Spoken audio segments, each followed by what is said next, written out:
The chase variation with c5 is a committal option that leads to interesting play, although white must be careful not to get overextended. Rather than chasing the knight, a solid option is to simply grab more central space with d4, building an impressive center, so it's important for black to actively counterattack it with the thematic pawn break d6, threatening to open up the d-file with d takes e5, which would result in a favorable exchange of queens. White has two main ways to deal with this central challenge. The most aggressive, double-edged option is f4, an option we'll later examine. A more positional option is to exchange pawns with e takes d6, unsurprisingly known as the exchange variation, leaving black with an important decision to make. How exactly should black recapture? E takes d6 is the more symmetrical, solid option. We'll take a look at a sample line in a moment. The other choice is to imbalance the pawn structure with c takes d6. This is a more combative, but also riskier option. The d6 pawn allows the possible pawn break d5, or possibly support a future e5. Capturing with the c pawn also grants white a queenside pawn majority.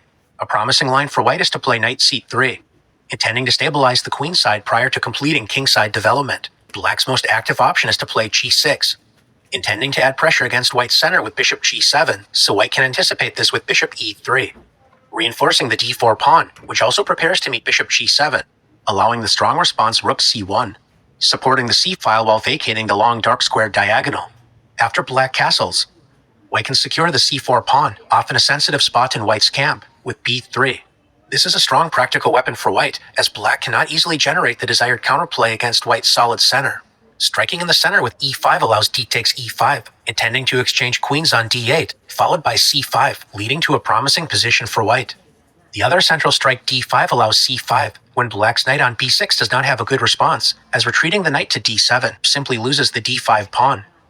Attacking white's center with knight c6 allows d5, when it's difficult for black to find a reasonable plan. Grandmaster Alexander Shabalov, a supporter of the Alekhine, has tried the radical f5, and Grandmaster Komsky has tried the more positionally minded bishop f5. These are all moves intending to imbalance the game the enthusiastic supporter of this variation may explore, but white seems to be doing quite well in all of these lines. C takes d6 can lead to interesting play, especially if white is unaware of the strong line we just introduced, but with proper play black appears to be under some pressure. A more solid approach is to respond with e takes d6, maintaining a symmetrical pawn structure. White does enjoy more space, and behind that space advantage the potential for more active pieces. That being said, careful play is still required by white, as a natural developing move such as knight f3 runs into bishop g4, pinning the knight to the queen, while preparing to assault the d4 pawn with knight c6, a more attractive target now that one of its key defenders is pinned. This is certainly not the end of the world for white, but allowing this pin creates unnecessary stress against white's center. Rather than playing knight f3, allowing the annoying pin bishop g4, a strong alternative is to develop the other knight with knight c3, supporting the center while remaining flexible on the king side. There are no shortage of interesting ideas to explore, but a popular setup for white is to play bishop d3, followed by developing the kingside knight to e2. Immediately challenging white's center with knight c6 is a provocative choice to explore, but black's most common choice is to play bishop e7. Unlike the more aggressive c takes d6 lines we examined earlier, black does not fianchetto the dark squared bishop with g6 and bishop g7.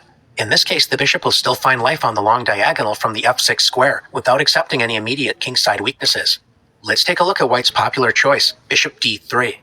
Activating the light squared bishop, preparing to meet black's reasonable plan of castling kingside, with knight g to e2.